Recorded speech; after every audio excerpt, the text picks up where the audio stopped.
तू सखी, तू प्रिया, तू रूपा, तू मोहिनी. स्वामिनी, स्वामिनी, स्वामी. स्वामिनी अत्याधुनिक आणि पारंपरिक साड्यांचं विलोभनीय दालन. तुमची आवड जाणणारं, तुमचं सौंदर्य उजळवणारं स्वामिनी. सौभाग्य सुंदर लेऊनी वसने उभी मन भावनी. स्वामिनी विझिलँड बिल्डिंग, कुमठेकर रोड, पुणे. साड्यांची महाराणी स्वामिनी.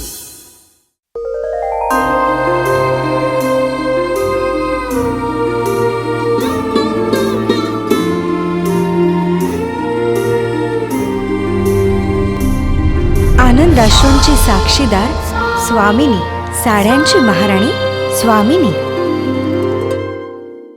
मानवी जीवनात, समाजात स्वास्थ्य व आनंद नांदावा, नवीन पिढीला हा सांस्कृतिक वारसा समजावा म्हणून ही मालिका सादर करीत आहोत. याद्वारे कुठल्याही अंधश्रद्धेचे अथवा अनिष्ट प्रथेचे आम्ही समर्थन करत नसून कुणाच्याही भावना दुखावण्याचा आमचा हेतू नाही. स्वामिनी, साड्यांची महाराणी. अहो अहो ऐकलं का? काय? थोडा वेळ थांब, एवढं गाईचं शेण काढून टाकतो, सगळा गोठा भरलाय. अहो पण नंतर करा ना ते. नाही, नको नको, उशीर झाला तर थोरला भाऊ संतापेल. आधी ते बाजूला ठेवा आणि मी काय म्हणते ते ऐका. बर बोल. अहो आपण किती दिवस या घरात अशा सगळ्यांच्या लाथा खात राहणार आहोत? कुत्र्याचं जिणं सुद्धा आपल्यापेक्षा बरं आहे.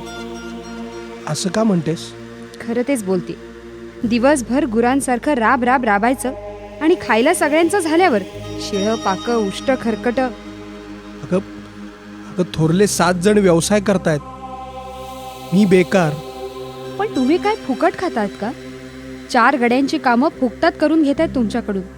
शिवाय मी राबते ते वेगळीच. जाऊ दे ग, ते कमावत आहेत. आपण घरात पैसे देऊ शकत नाही ना, म्हणून कष्ट द्यायचे. हो, पण म्हणून शिळं पाकं, उष्ट खरकट खायला द्यायचं? हे मात्र मला पटत नाही. आईची माझ्यावर माया आहे, ती मला उष्ट खरकट नाही द्यायची. तुमचा माझ्या बोलण्यावर विश्वास बसणार नाहीच आहे.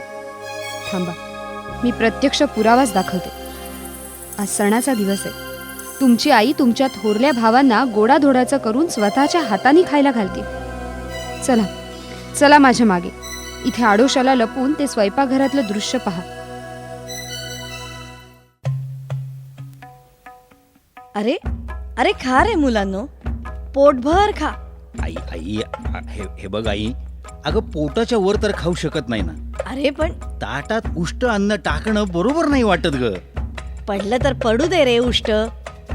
धाकटा आहे की खायला? उष्ट खाऊन खाऊनच पोळ झालाय मेला. बस बस आई, अरे आता नाही खाऊत बस. बरं राहू दे राहू दे. तुमच्या सगळ्यांच्या ताटातलं एकत्र करते आणि तुम्ही गेलात की तो आणि त्याची दळभद्री बायको दोघांनाही खायला घालते. पाहिलं? आता तरी खात्री पटली? पूर्ण खात्री पटली. पण मी काय करू शकतो? का? तुम्हाला हात नाहीत, पाय नाहीत, बुद्धी नाही? अहो आजवर घरासाठी गुराढोरासारखे राबलात, व्यर्थ राबलात. आता जरा बुद्धी चालवा, डोकं वापरा आणि या लोकांच्या नाकावर टिचून श्रीमंत होऊन दाखवा. तुम्ही काहीतरी व्यवसाय करा. मला जमेल? का जमणार नाही? मनात ठामपणानं ठरवलं की सगळं जमतं. तुमच्या भावांना नाही जमलं? तुम्ही तुमच्या भावांपेक्षा कुठल्याही बाबतीत कमी नाही आहात. फक्त मोठ्यांनी आपल्या स्वार्थासाठी तुमचं खच्चीकरण करून टाकलं. मनात आत्मविश्वास बाळगा, सगळं काही ठीक होईल. ठीक आहे, तू म्हणतेस तेच योग्य आहे. या लोकांनी माझा आत्मविश्वास संपवलाय. मी यांच्यात राहिलो तर माझा आत्मविश्वास कधीच वाढणार नाही. मला हे गावच सोडून जायला हवं. अहो, परदेशी कुठेतरी व्यापार उदीम करायला हवा. भरपूर श्रीमंत होईन, मग तुला घेऊन जाईन. म्हणजे मला एकटीला इथं सोडून जाणार तुम्ही? हो. अगं इथे राहिलीस तर शिळपाकं खाऊन तरी जगशील. पण मला बाहेर पडायचं तर दिवस दिवस उपाशी तापाशी राहावं लागेल. मिळेल त्या जागी झोपावं लागेल. आणि माझ्याबरोबर तुझे हाल नकोत. अहो पण ठीक आहे, तुम्ही जा परदेशी, नशीब कमवा. मी तुमची वाट पाहीन. मी आत्ताच निघतो. ठीक आहे, पण पण तुम्ही मला तुमची आठवण म्हणून काहीतरी द्या ना. ही अंगठी ठेव. ठीक आहे, हिच्या आधारावर मी दिवस कंठीन. पण पण मला तुम्ही विसरणार तर नाही ना? मी तुला कसा विसरेन? आजच स्वामिनी सारीज पुणे या यूट्यूब, फेसबुक आणि इंस्टाग्राम या सोशल मीडिया प्लॅटफॉर्मला भेट द्या, सबस्क्राईब करा आणि स्वामिनीशी कनेक्ट व्हा.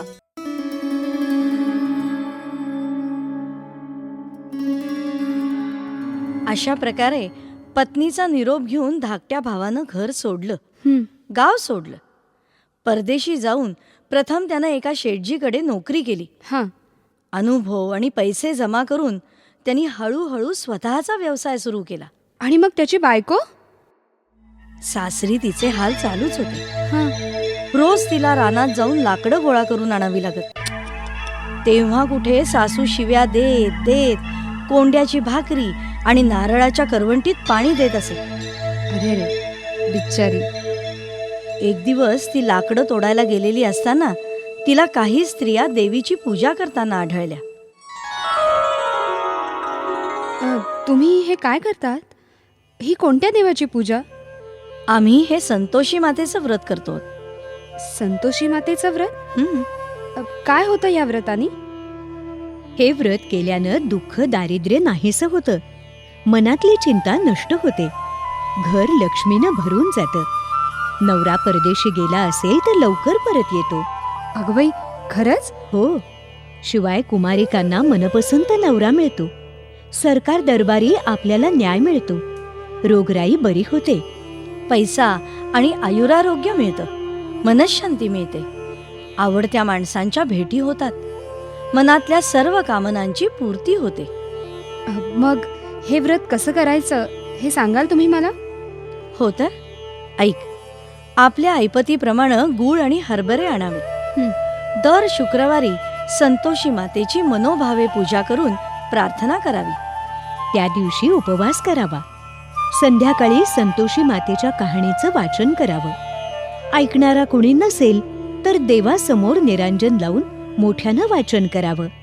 आपलं मनोरथ सिद्धीस जाईपर्यंत हे व्रत करावं. आपली कार्यसिद्धी झाल्यावर व्रताचं उद्यापन करावं. या व्रताचं उद्यापन करायचं कसं? उद्यापनाच्या दिवशी आपल्या ऐपतीप्रमाणे रवा आणि तूप घ्यावं. त्याची खीर करावी.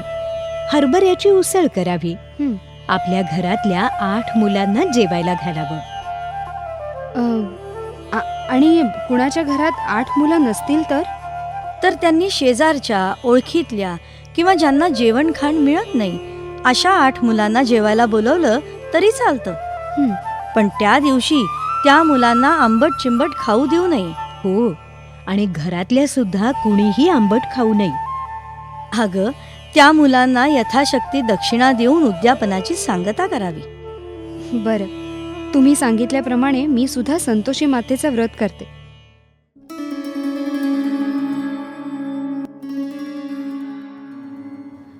जय देवी संतोषी माते. रोजच्या प्रमाणे हाही दिवस ढकलला. तू आणि माझा नवरा, कुणालाच माझी दया येत नाहीये का? सासूचं घालून पाडून बोलणं, जावा नंडांचे टोमणे धुतकारणं, हे सगळं आता सहन होत नाही ग. हे जवळ असते तर सगळं आनंदानं सहन केलं असतं. पण बहुधा मृत्यूच माझी ह्या यातनांमधून सुटका करेल. चल घरी जावं. जय संतोषी माते.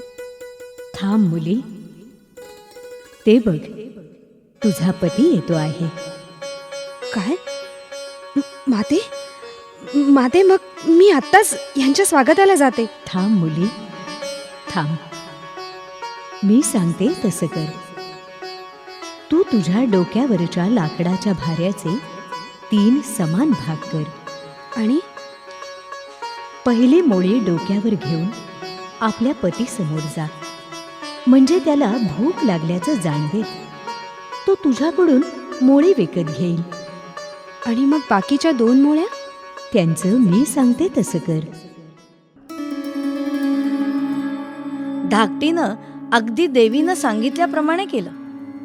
1 मोळी तिनं नवऱ्याला विकली. पण नवऱ्यानं तिला ओळखली नाही? छे ग, परिस्थितीनं ती इतकी काळवंडली होती, इतकी निस्तेज झाली होती की नवऱ्याने तिला ओळखणं अगदी दुरापास्त होतं. मग काय, दुसऱ्या 2 मोळ्या घेऊन ती देवीनं सांगितल्याप्रमाणे घरी गेली.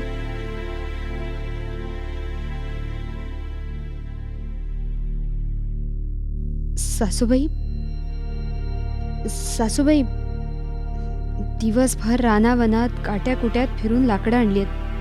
ती घ्या आणि मला कोंड्याची भाकरी आणि करवंटीतून पाणी द्या. आज कुणी पाहुणे आलेत वाटतं घरी. अगं धाकटे, असं काय करतेस?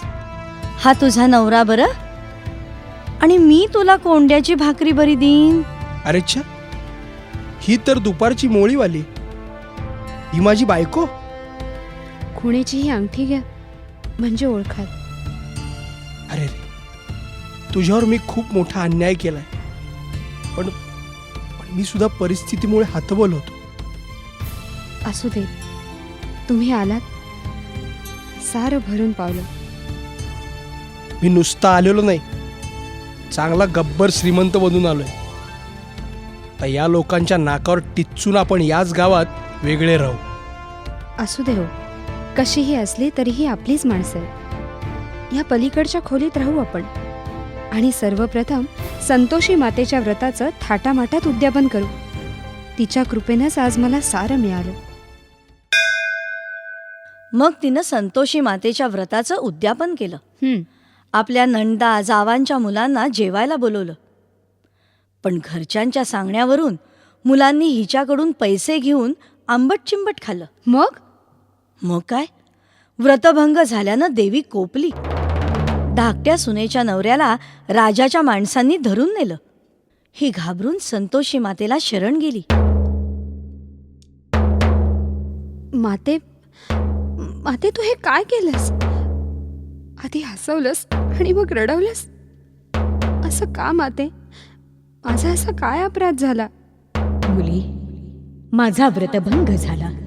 तो कसा माते? तुझ्याकडून पैसे घेऊन या मुलांनी आंबट खाल्लं. काय? ही त्यांच्या घरच्यांची शिकवण. आता पुन्हा उद्यापन कर आणि त्यात जराही चूक करू नकोस. ती आनंदानं घरी परतली. वाटेत तिला तिचा पतीही भेटला. त्याला म्हणे राजानं संपत्ती कर मागण्यासाठी बोलावलं होतं. पुढच्या शुक्रवारी मात्र तिनं उद्यापन व्यवस्थित पार पाडलं. मुलांना जेवायला बोलवायला गेली तर ती आंबट चिंबट मागू लागली. मग काय, तिनं सरळ ब्राह्मणांना जेवू घालून आपल्या उद्यापनाची सांगता केली. पुढं देवीनं म्हणजे संतोषी मातेनं तिला प्रत्यक्ष दर्शन दिलं. आजच स्वामिनी सारीज पुणे या यूट्यूब, फेसबुक आणि इंस्टाग्राम या सोशल मीडिया प्लॅटफॉर्मला भेट द्या, सबस्क्राईब करा आणि स्वामिनीशी कनेक्ट व्हा. श्रोते हो, आपण ऐकत होता साड्यांची महाराणी स्वामिनी द्वारा प्रायोजित व्रतकथामाला स्वामिनी. संकल्पना नावेद आणि जावेद शेख. निवेदन सुनेत्रा मंकणी, रवींद्र मंकणी. लेखन प्रताप देशमुख. सहभाग रवींद्र बापट, वृषाली पटवर्धन, सायली बापट, मानसी लोणकर, हितेंद्र नाईक, गौतम बापट. निर्मिती व्यवस्था शेखर काळे. ध्वनी व्हायब्रेनिया स्टुडिओ. ध्वनिमुद्रण सुनील पानसरे. निर्मिती रोहन्स आय पुणे.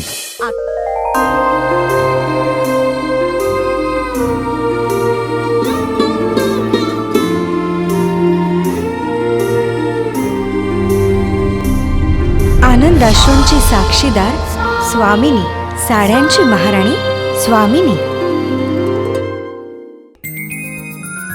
तू सखी, तू प्रिया, तू रूपा, तू मोहिनी.